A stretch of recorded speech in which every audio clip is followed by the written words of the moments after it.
Okay, so as we begin tonight, let's do a little bit of a review of where we've been. We saw that Jesus triumphantly entered Jerusalem on the colt of a donkey to begin his final week on earth before the crucifixion. He overturned the tables of the money changers and the animal sellers in the temple courtyard. And then we saw that he spent the next few days teaching and proclaiming the gospel in the temple area. And that's where we are right now. That's what he's doing right now, is doing some teaching in that area. We saw that the religious leaders, the Pharisees, the Sadducees, the Herodians, the scribes, and the elders, they tried to trap him with different questions. But God is sovereign, and God used those questions of these evil men to accomplish his divine purpose.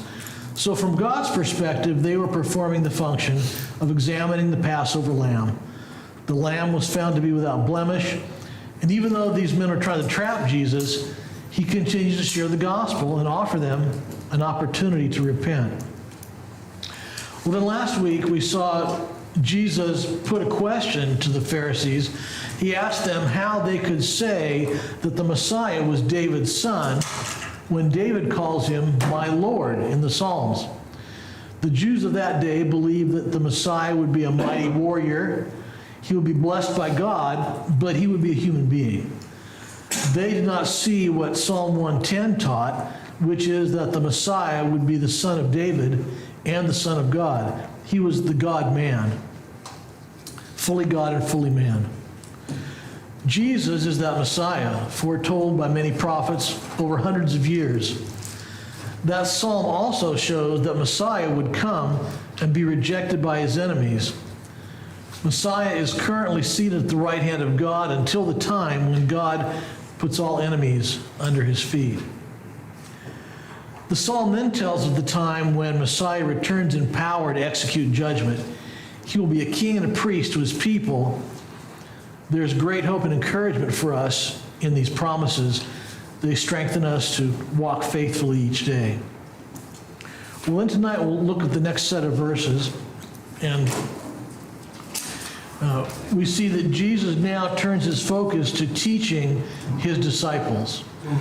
He's been addressing the skeptical leaders, and he's given them every opportunity to repent, and now he's going to use his last hours, really, to teach his disciples. So let's take a look at what he says next, beginning in Luke 20, verse 45, and I'll read that, and as always, if you make a note, we'll talk about any important words or phrases that are there.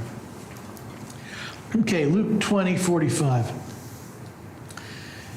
And in the hearing of all the people, he said to his disciples, "Beware of the scribes who like to walk around in long robes and love greetings in the marketplace and the best seats in the synagogues and the places of honor at feasts, who devour widows' houses and for a pretense make long prayers. They will receive the greater condemnation." Jesus looked up and saw the rich putting their gifts into the offering box, and he saw a poor widow put in 2 small copper coins. And he said, "Truly I tell you, this poor widow has put in more than all of them, for they all contributed out of their abundance, but she, out of her poverty, put in all she had to live on." And while some were speaking of the temple, how it was adorned with noble stones and offerings, he said, "As for these things that you see, the days will come when there will not be left here one stone upon another that will not be thrown down." Okay, so what do we have as far as important words you noticed? Or widow.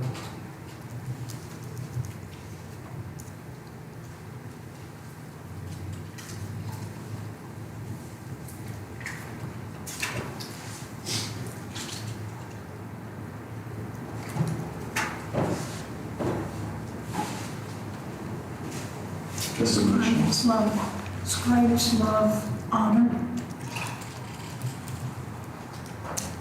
What was that, Alex? Donation.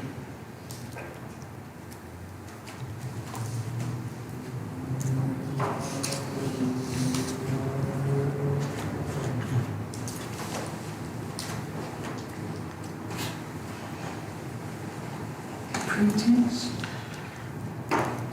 Yeah.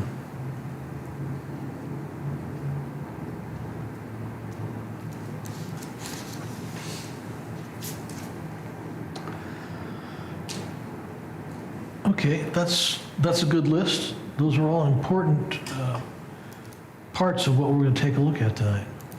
So,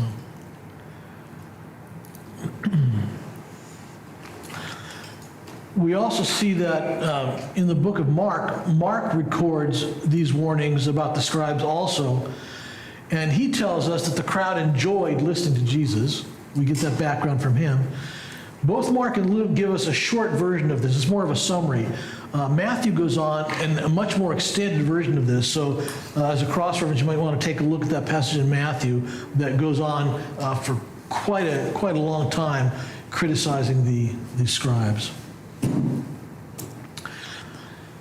Well, verse 45 says that everyone could hear what Jesus was saying, but he was speaking directly to the disciples.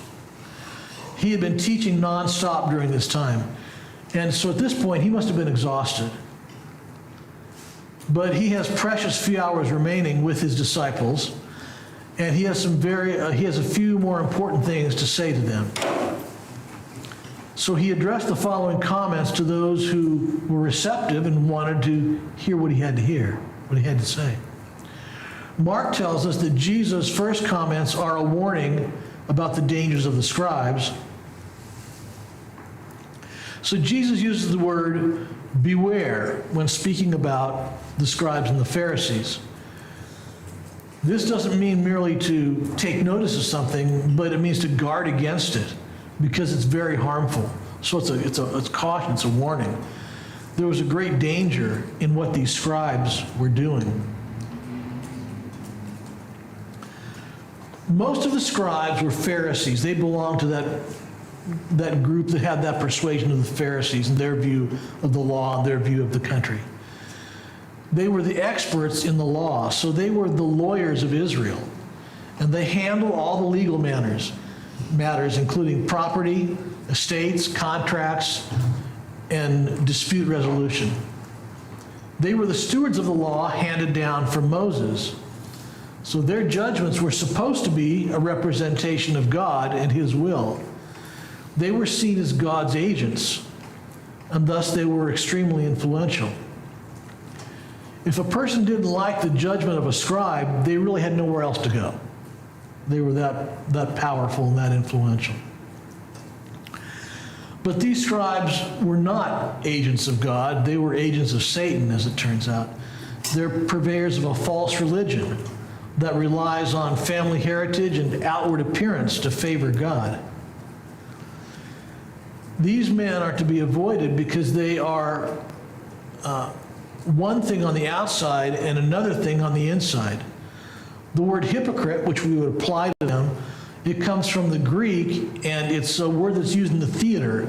The actors in the theater would hold a mask over their face when they would speak, because that would indicate they were taking on a particular character and reciting the lines in the place of that character. That's a really accurate description of what the scribes were like. They had an outward appearance that differed from what was in their heart. The advice of Psalm 1:1 applies when dealing with men such as these. Somebody has Psalm, I think, Alan, do you have Psalm 1:1? Yeah. Blessed is the man who walks not in the counsel of the wicked, nor stands in the way of sinners, nor sits in the seat of scoffers. So that's written just for men just like these, that we don't want to listen to them or stand in their place.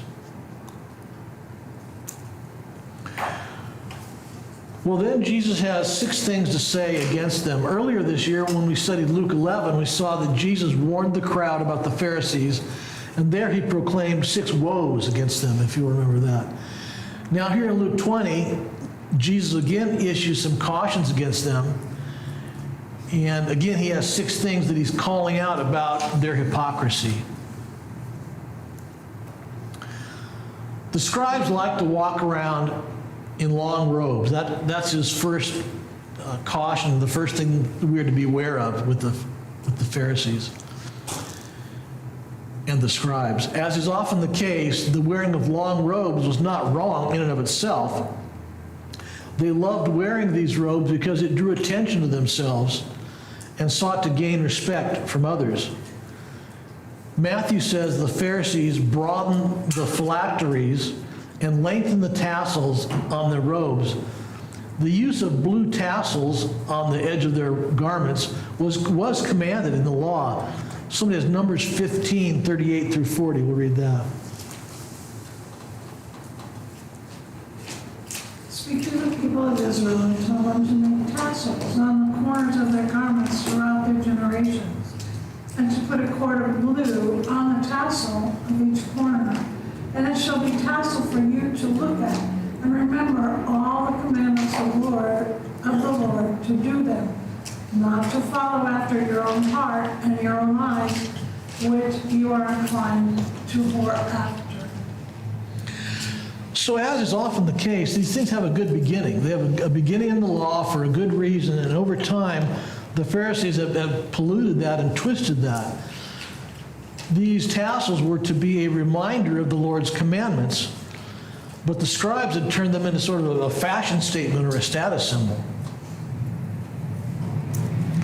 Well, here's one person's idea of what a Pharisee might have looked like and how they might have dressed. You can see the tassels they have around the edges of their garment, and they're trying to make them somewhat ornate. And then the other thing that's mentioned is this notion of a phylactery.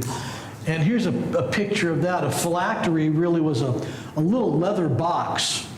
And they would have leather straps attached to them, and they would wear them, they would bind them to the forehead. Again, this goes back to the Mosaic Law when God talked about keeping the law, binding the law to your forehead and your forearm. Well, they took that approach in this way. They created these phylacteries, these little leather boxes, and you can see in this picture here, this guy has this leather strap around his arm, and the phylactery is down in his hand, and then the other one is up on his forehead with the leather strap going around there.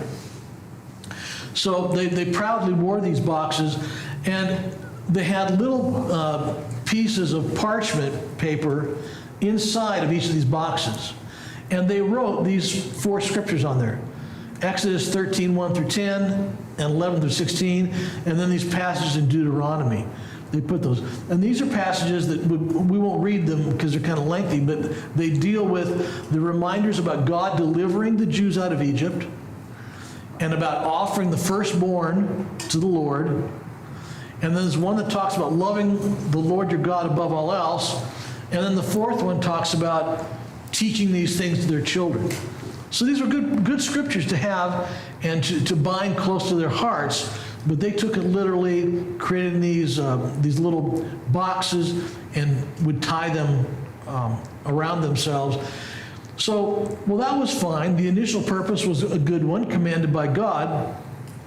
But then over time, the scribes kind of changed this, and they made the boxes a little bigger and a little more ornate and more elaborate. And so pretty soon it became the box itself became something that became the focal point, rather than the Word of God that was to be hidden inside of them and to be bound to them.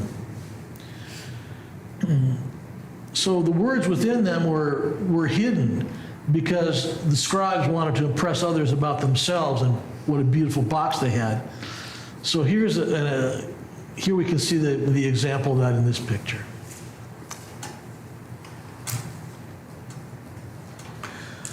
The second thing that Jesus says about the scribes is they love to get respectful greetings, particularly in the marketplace. They were fond of being greeted with the title rabbi. They loved having people call them rabbi. They wanted to receive this respect, especially in the markets, because that's where people gathered. So everyone else could see that they were being honored in this way. They could see that they were getting recognition, that they wanted people to know that they were leaders in Israel. Well, God does want us to respect our leaders, but to the scribes, it was a matter of personal pride. Actually, written in the Talmud, in one place, it says, "It is more punishable to act against the words of a scribe than the words of Scripture." Imagine that. That's how far gone they were. They desired this adulation or praise of man. Leon Morris made this comment: while they liked thus to shine before people, they were careless of how they appeared before God. And then the next thing that Jesus has to say to beware of the Pharisees is that they want the best seats in the synagogues. The Torah was read from a raised platform in the synagogue, and the scribes wanted to sit in the seat that was nearest that platform. These were considered a place of honor in the synagogue. From these seats, they could also look out and see the congregation that was gathered there. So they wanted this honor and the respect of men, and that came along with this favored seating. So they had this sense of entitlement. They felt that these seats were owed to them.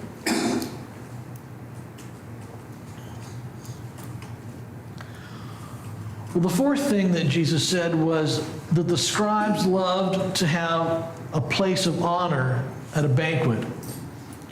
We talked about this some months ago in an earlier lesson where we talked about Jesus coming to a banquet. But often banquets would appear something like this. Let me magnify this here.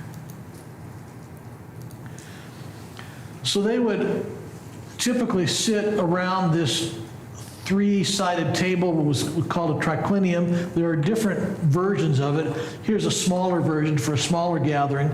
In this case, they have the food on a table in the middle, and they're kind of sitting around these couches on the outside. And their habit in those days was they would recline to eat dinner. So the host will often sit in the center position, and then the person closest to the host was the most honored person. So these scribes would jockey to get position and try to get close to the host. That's the place they wanted to secure that place of honor. And just by the way, the Last Supper probably looked something like this, not like Da Vinci's painting of everybody behind the table, because this was more the custom they had of how they ate. And then if we go,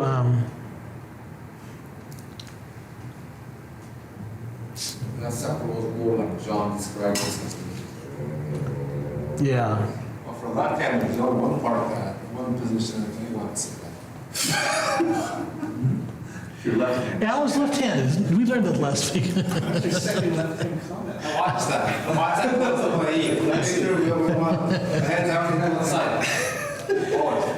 No, I have a left-handed daughter, so we're always careful how we sit there. So I get it.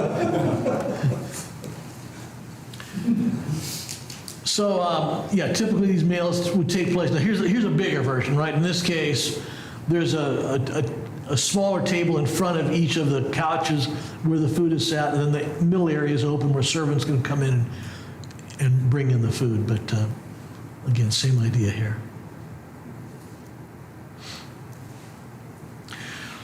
So they craved that favored place to be as close to the host as they could. Again, they wanted to be seen by people as those who were receiving honor. So very, very proud group of people. And that's what Jesus is condemning here. And you can just imagine as they come in to gather to one of these feasts, how they must have been trying to, carefully position themselves as they're having a little conversation before the meal, trying to arrange themselves just so they can get in the best place. But Jesus has talked to us about this. Somebody has Luke 14, 7 through 9. Now, he told the parable to those who were invited, when he noticed how they choose the places of honor, saying to them, when you are invited by someone to a wedding feast, do not sit down in a place of honor, lest someone more distinguished than you be invited by him. And he who invited you both will come and say to you, give your place to this person, and then you will begin with shame to take the lowest place. Yeah, so Jesus said, don't be trying to get in the place of honor. Just lay back and let somebody bring you forward. Show some humility.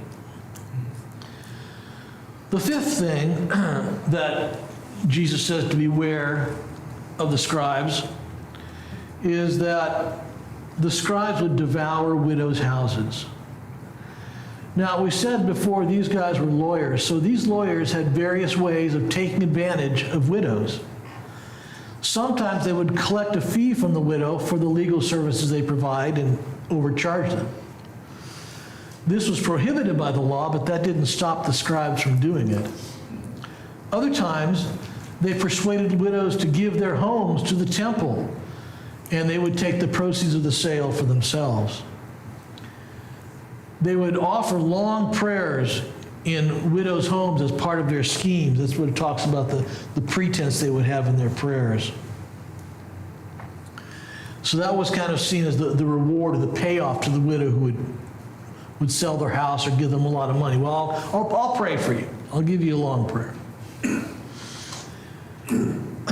There were also times when they would abuse the hospitality offered by widows.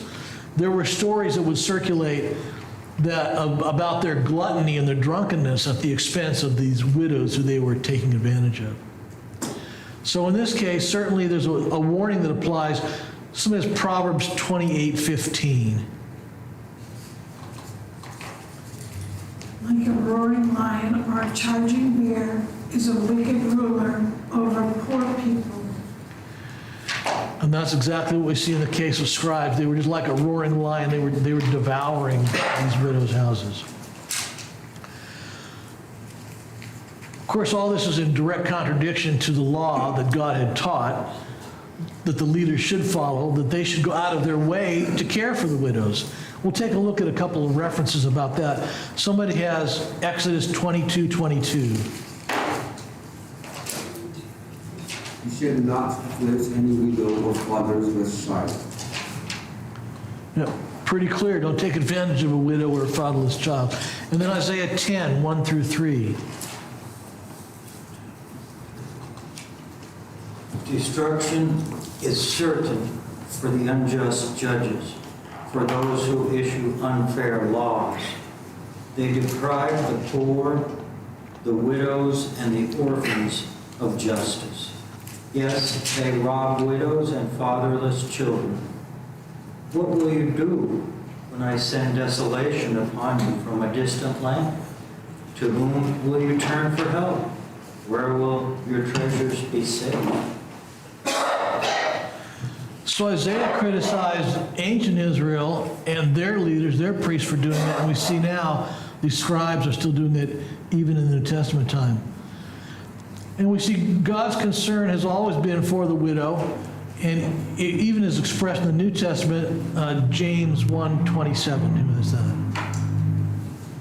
Religion that is pure and undefiled before God the Father is this: to visit orphans and widows in their affliction, and to keep oneself unstained from the world. So Paul puts an emphasis on that too, that's how in the church we're to behave, to care for widows. Well, then the sixth thing that Jesus says to beware of is the scribes. I'm sorry, that was the sixth thing, wasn't it? The sixth thing was the scribes offer long prayers. Sorry, I missed that one. So they would offer long prayers just for the sake of appearance. Now, Jesus isn't condemning long prayers or saying there's anything wrong with that, but their long prayers were in order to be seen by men and heard by others. They weren't prayers from the heart. In fact, they were meant to deceive. Their long prayers are one of the tools they used as a part of their money schemes. It was seen, the people saw it as a blessing, so they would pay for it. Jesus has already made clear his view of showy prayers in Matthew 6:5-8. Who has that? And when you pray, you should not be like the hypocrites, for they love to pray standing in the synagogues and on the corners of the streets, that they may be seen by men. Assuredly, I say to you, they have their reward. But you, when you pray, go into your room, and when you have shut your door, pray to your Father who is in the secret place, and your Father who sees in secret will reward you openly. And when you pray, do not use vain repetitions as the heathen do, for For they think that they will be heard for their many words. Therefore, do not be like them. For your Father knows the things you have need of before you ask Him. Those are Jesus' words about praying. He says, don't be like these scribes and Pharisees that are praying for show and putting on long prayers in the public space so that people might notice them. Well, Jesus wraps up these 6 hypocrisies that he lists in verse 47, and he says these words, they will receive greater condemnation. Now, Jesus made this point once before in Luke 10, 12 through 14. Who has that one? I tell you, it will be more bearable on that day for Sodom than for that town. Woe to you, Lord said. Woe to you, Bethsaida. For if the mighty works done in you had been done in Tyre and Sidon, they would have repented long ago, sitting in sexual conditions. But it will be more bearable in the judgment for Tyre and Sidon than for you. Yeah. So these are very harsh words about punishment for those who lead others astray.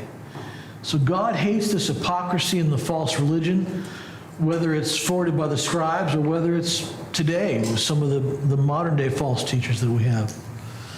So it's easy to read these condemnations of and hypocrisy of the Pharisees, of the scribes and Pharisees, and judge them harshly. Certainly they did terrible things. They were prideful, they were sanctimonious, deceitful, greedy, vain. But these verses also serve as a warning for us as well. We should examine our own lives and pray that God would remove that hypocrisy from us as well.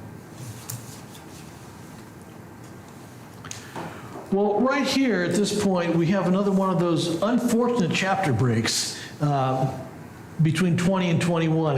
It gives us the impression that there's some kind of a change here. Maybe the scene has changed, maybe the speaker has changed, or the audience, but that's not the case. This really flows together here. And we'll better understand this next passage if we just read it through that lens, if we know that we're just continuing on from chapter 20.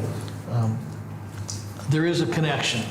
So verses 1 through 4 in chapter 21 give us a very familiar story.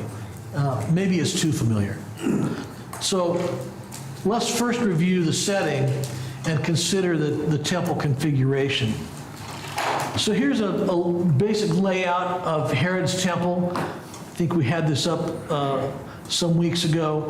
And the temple had been a much shorter area, and Herod greatly expanded it. He almost doubled the size of the temple area.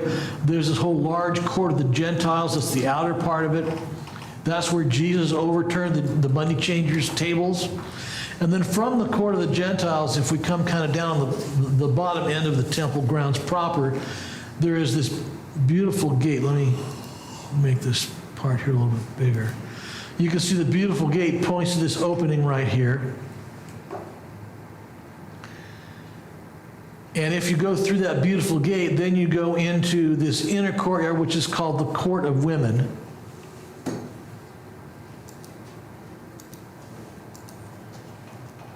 And here's another diagram, and let me just enlarge that too. So here's an enlarged view. They come through the beautiful gate, which will be on the right-hand side of this, into the court of the women. That's where the treasury was too. So that's where Jesus is going to be right now. He's in the court of the women. Now that doesn't mean that it was exclusively for women, but what it meant was that's as far as the women could go into the temple. Only men could go beyond that point. And so that's why it gets that name. And in the court of the women, there were 13 different offering chests or trumpets that were located there. And here's a couple of examples of what they may have looked like. And again, I'll magnify this a little bit here. So here's one example of what it could look like. There is this horn or trumpet, the shofar, which would be on top, and people would toss their coins into that and some kind of a collection box. It may have looked something like that. Or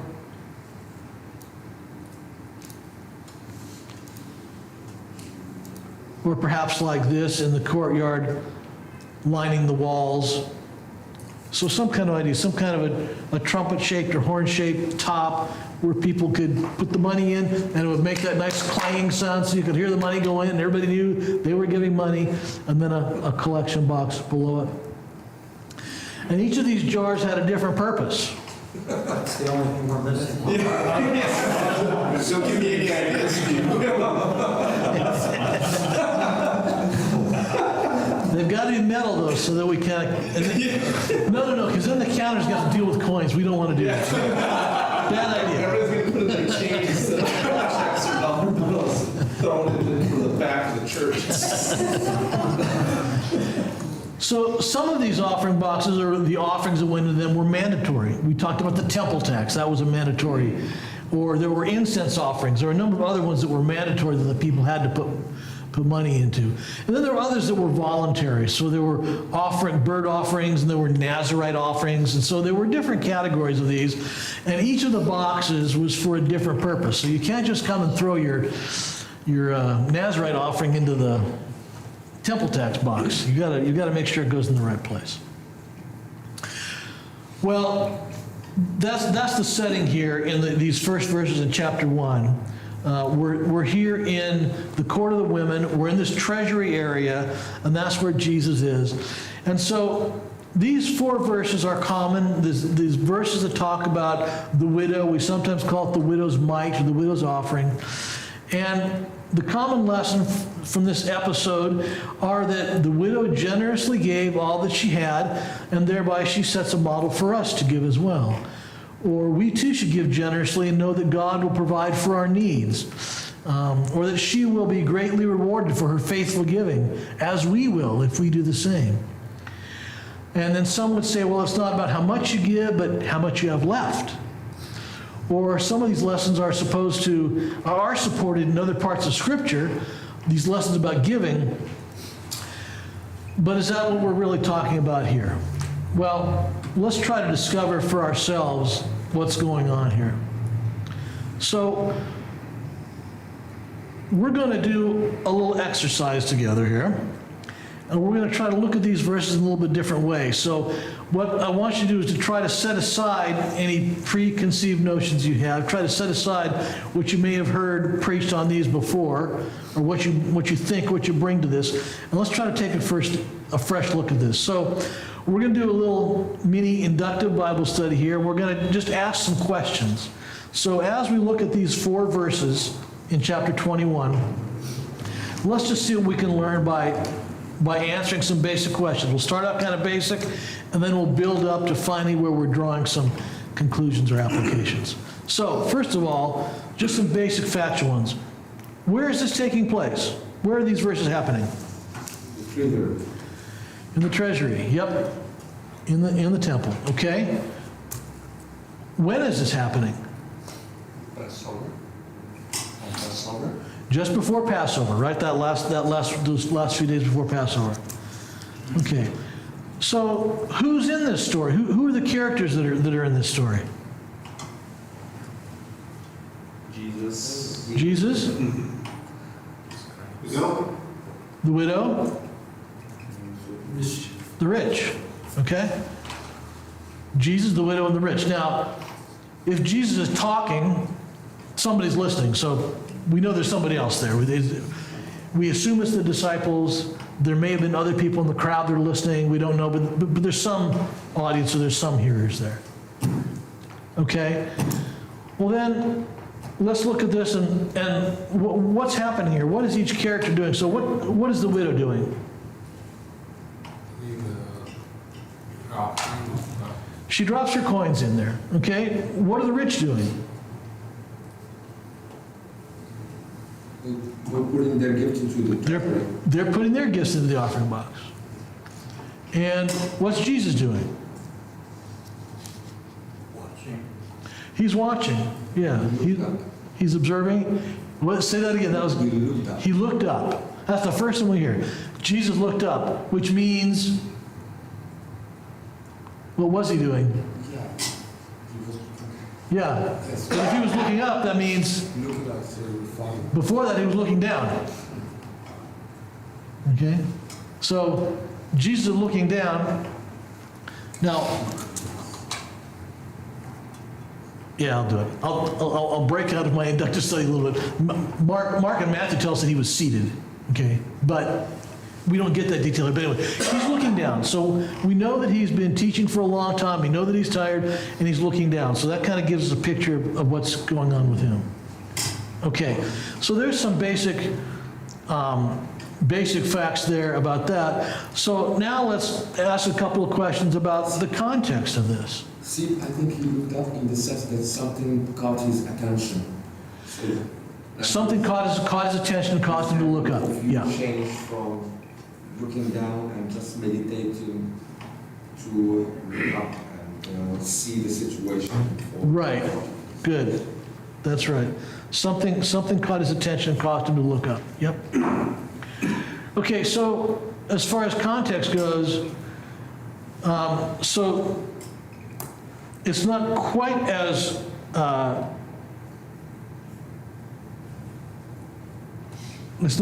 clear in Luke, it's clear in other passages, but verse 21 begins with the idea of and, the word and then at the end of this section, at the end of verse 4, beginning of verse 5, it begins with the word and, so there's some connectivity here.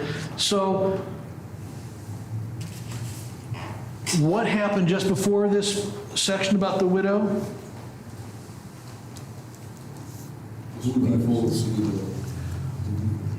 Condemning the scribes. Yeah, he's condemning the scribes and Pharisees, okay?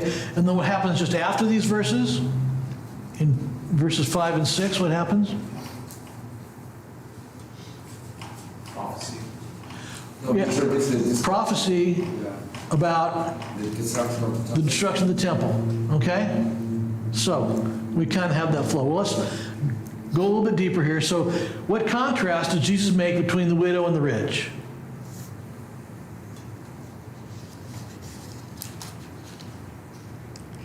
She put in more, relatively speaking, because even though it's less than what the rich were putting in, it was more of what she did. Yeah, yeah. Sacrifice. She's sacrificing. All she had to live on. She put in all she had to live in. So she gave out of her poverty, and they gave out of their abundance. She only put 2 mites or 2 coins, but it's much more relevant than the gifts. Even like I say. Okay, now we're gonna start to scratch our brains a little more. Why did she give these 2 coins? She didn't have any more. She didn't have any more, and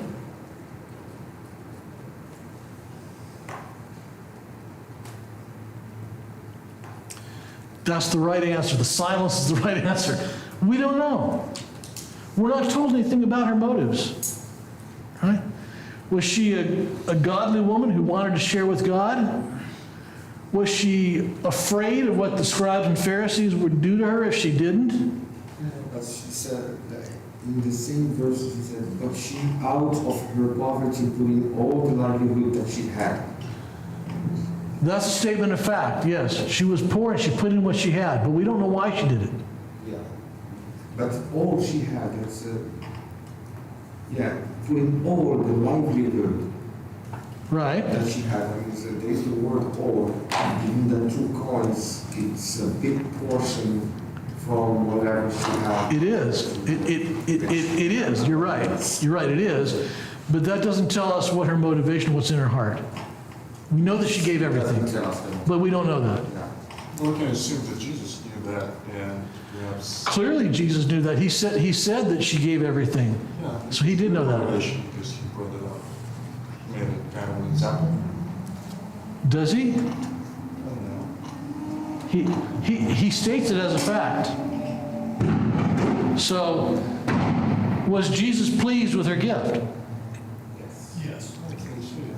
Why do you say yes?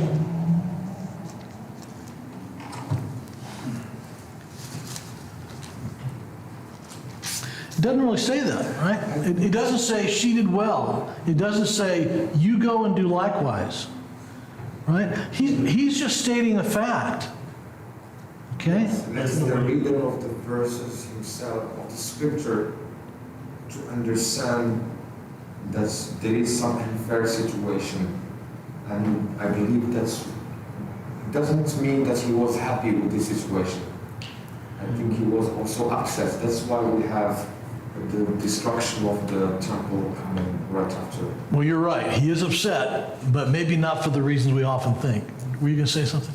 No, I was just gonna say, when he speaks, he says, truly I tell you. I mean, anytime he, says that throughout the Bible, throughout the Testament. It means we should pay attention. It means, yeah, we better. Yeah. pay attention. So, Okay. like you said, when he was looking down, I think he knew before he even looked up, and he wanted to point her out and say, truly I tell you, True. because he knew that was going to happen. Putting an offering a good thing or a bad thing?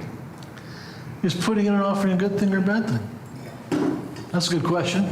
I should have added that in here. From the point of view of God, because these offerings doesn't really go to God, it goes to the scribes, I guess, the Pharisees. Yeah, exactly. Yeah. I know I'm kind of pushing a little bit here, but there's a reason for this. Okay, so then, why did the rich give what they gave? Maybe to maintain better connection to the Pharisees. Perhaps. Again, I think it's just like with the widow. We're not really told. Were some of them godly and giving out of their heart? Maybe. Were some of them giving just because it was ritual? Were some giving because they feared the scribes? We're not given, and that's kind of my point, is we sometimes impose these judgments here, but it's not there. We're not really told why they gave. And so was Jesus pleased with their gift?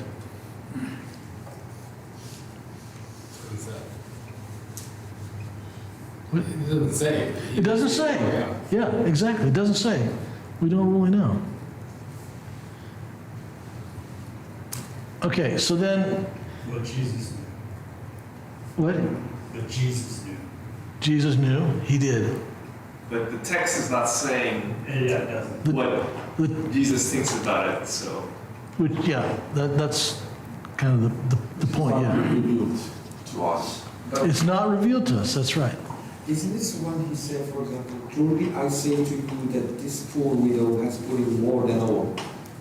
So there is a fact of comparison here between both rich and poor lady. Yes, he's making a comparison, Yes. but he's not, he's doing that by stating a fact. He's not making a value judgment, is my point. Yes. Okay? So, does the widow's gift outweigh the gift of the rich?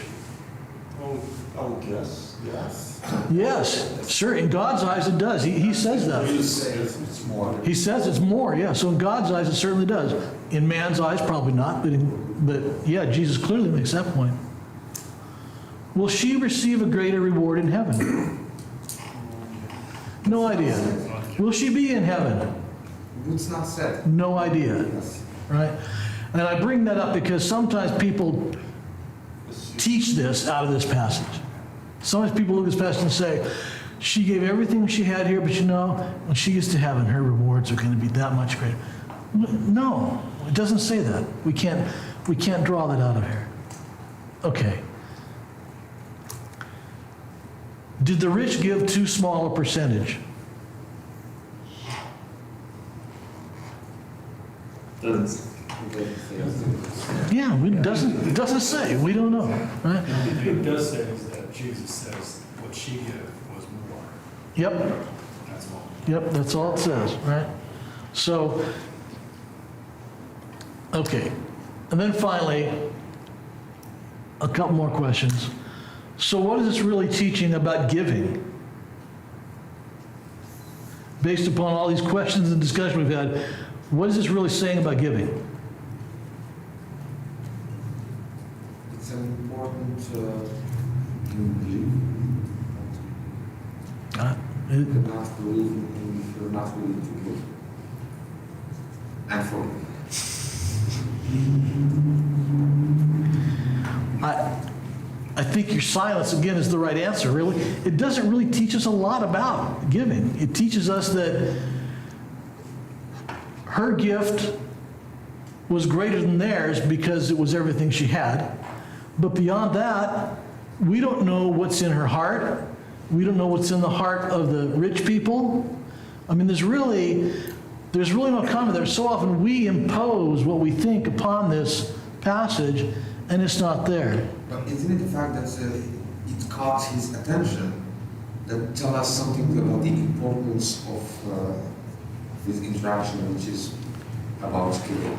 The fact that it caught his attention tells us something else. Okay. You're right. So, is there anything in this text that connects with what happened just beforehand? You're saying that the scribes treat the widows poorly, so there's a connection there.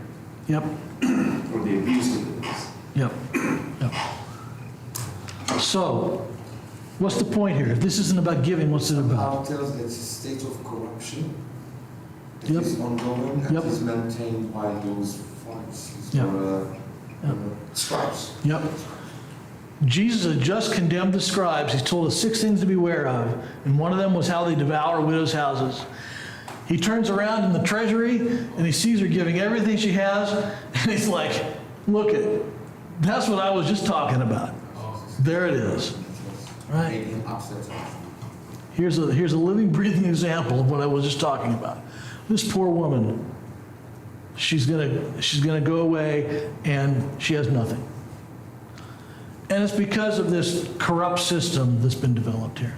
Okay, so thanks for bearing with me on that. It was kind of a little bit of a stretch maybe, but Like, why does she only have 2?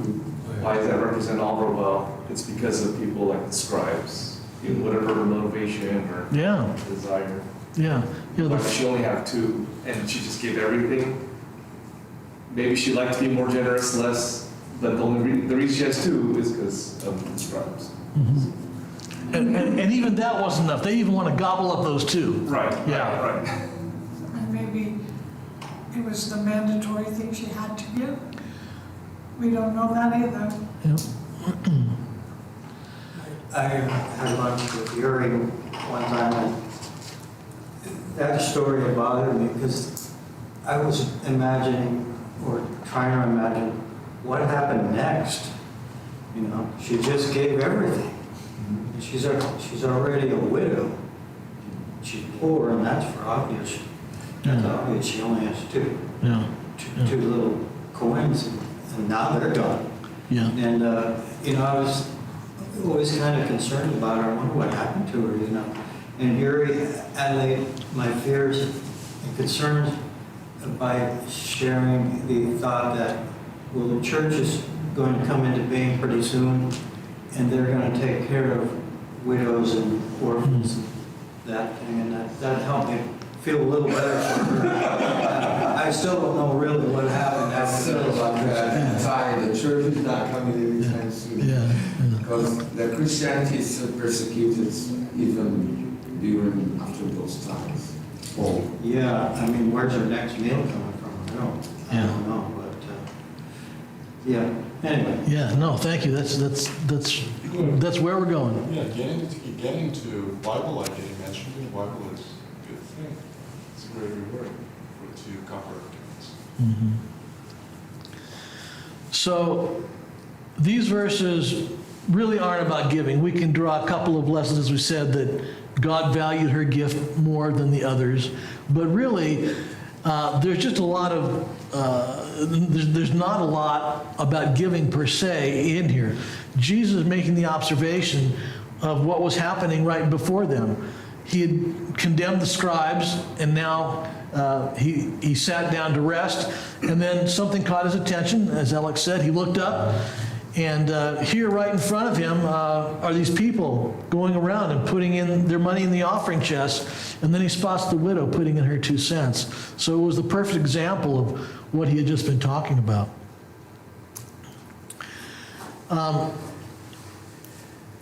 So the point is not that we're applauding the widow for what she did. We don't necessarily want to praise her for this, but if you notice in verse 2, it says that she is a poor widow, And the Greek word there for poor is penekros. Pronunciation might not be quite correct there, but penekros. And it describes her, and that means that she was poor and needy. All right? She didn't have much at all.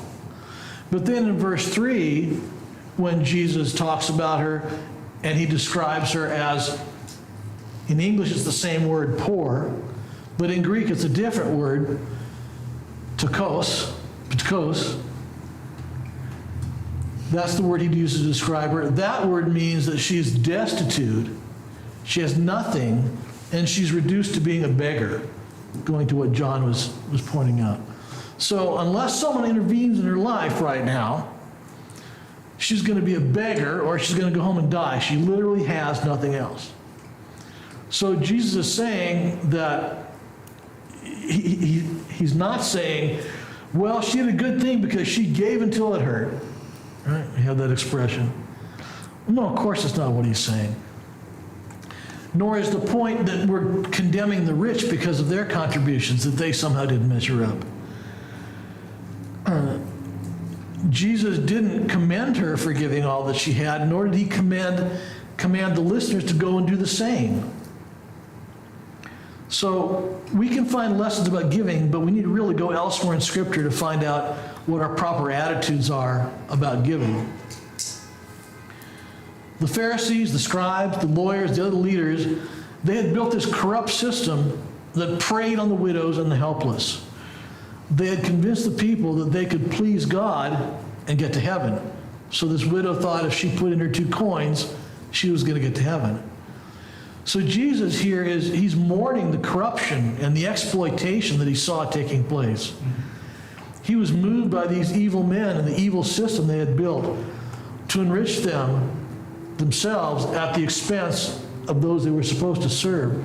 And so this is to kind of hit us like a gut punch, right? We see this poor woman who's being taken advantage of. They're taking the very last coins that she has, and that should anger us at these men. Have pity for her. Well, we have the same thing in our day, don't we? We have different ministries that are begging for money all the time, and they make outlandish promises to people. We have stories that abound about people who have unwisely given large sums of money to some of these ministries and have suffered as a result. Well, we don't admire those people for their sacrifice. We feel pity for them, and we feel anger for these. And as we saw earlier, God commands us to care for widows, orphans, and those who are in need. So I would say Jesus isn't holding her up as an example of how to give or what giving is all about. Rather, he's mourning for her and the leaders who have built up this oppressive system to take advantage of her. So I think we're to read this and be angered at the effects of the false religion of the Jewish leaders. Well, then moving on in verse 5. Verse 5 begins an extended section that we refer to as the Olivet Discourse. And during this time, Jesus is going to be teaching about end times. Bible teachers and scholars, a lot of whom we would respect, have different opinions of what's going on in these verses. Some would say that it's all near-term prophecy. Some thinks it's some near-term and some long-term. We'll go through that as we work our way through this. But we'll approach it with some humility because there's a lot of disagreement on exactly what's going on here.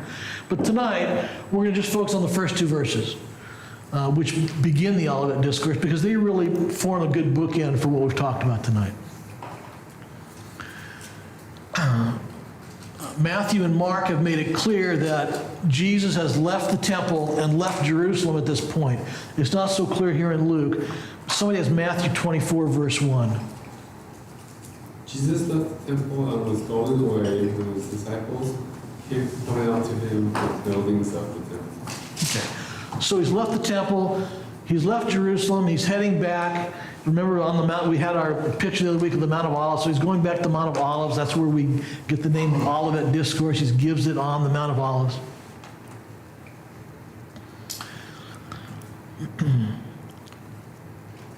So the first thing we see there in verse 5 is that there are some disciples on the Mount of Olives, and now they're looking back at the temple, and they're commenting on how beautiful it was.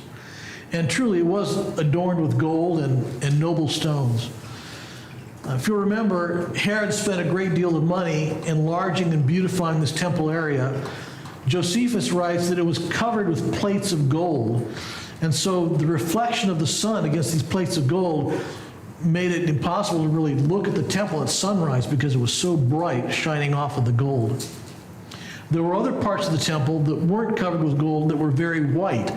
So from a distance, the temple looked like a snow-covered mountain. There were some contemporary writers who considered it to be the most beautiful building in the world. Well, then in verse 6, we see that Jesus prophesies that the temple will be destroyed. And specifically, he says that not one stone will be left upon another. And this prophecy was fulfilled in 70 AD. At that time, the Roman general Titus, who would later become a Caesar, his father was a Caesar, and he was a general, and he later becomes Caesar himself. He was sent to take care of an uprising in Jerusalem. So he laid siege to the city, surrounded it and laid siege to it to put down this insurrection from the Jews. Well, after a 4-month siege, the Romans finally breached the final defense. They slaughtered everyone who remained in the city. Titus ordered that the temple be spared, but Jesus' words about the temple would prevail in spite of Titus's command. Somehow, during the battle, the temple caught fire, and the fire just raged through the temple. It got so hot that the gold and silver that was kept there for safekeeping melted, and it ran down between the stones. And so, in order to get the gold and the silver, the Romans literally took the stones apart, and there was not one stone left upon another as the Romans were retrieving the gold and silver. So the rubble was thrown over and down into the Kidron Valley below. So with these words, Jesus pronounces judgment on the Jewish nation and the temple in particular. Jesus has spoken his last public words to the Jewish people. He came to be their Messiah, and they rejected him after multiple opportunities to repent. He gave a final warning about the poisonous false religion of the scribes and Pharisees. He then pointed to a widow who was a living example of this corruption that he'd warned about. And then his final words were to pronounce judgment for their rejection of him and for their false religion. The rest of his words would be addressed to his disciples as we go on from here in the Olivet Discourse. And he would speak to them of things that are to come. And we'll pick up there next week. So we'll just, there are a couple of application questions on your sheet. We're running a little over. So we always want to ask about what this passage teaches us about God. So let's talk about that for a minute. What do we see about God in this passage?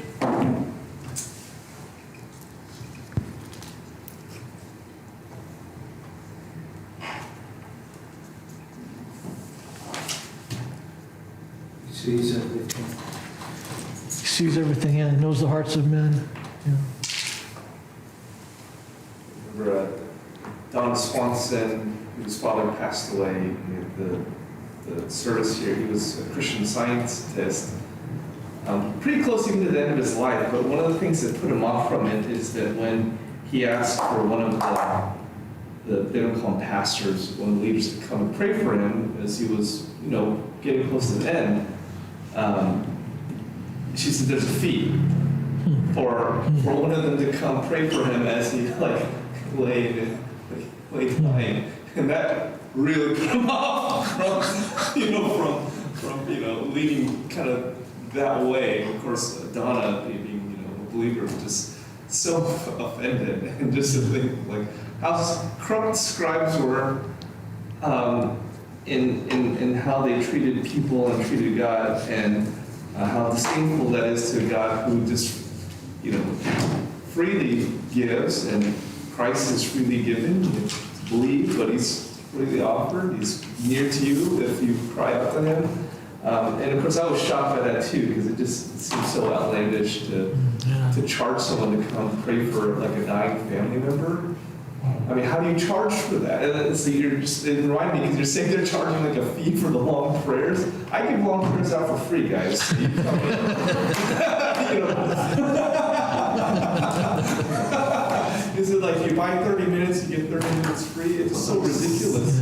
But that's a religion. I mean, that's their model. That's what they do. They don't bat an eye. Christian Scientist doesn't bat an eye, I guess, at that. But I think somewhere we know God should not be that way transactional. So Yeah. really.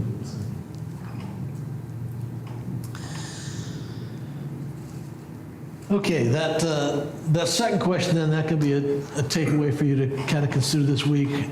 How we need to guard ourselves against the hypocrisy of the scribes, and what you can do in that regard.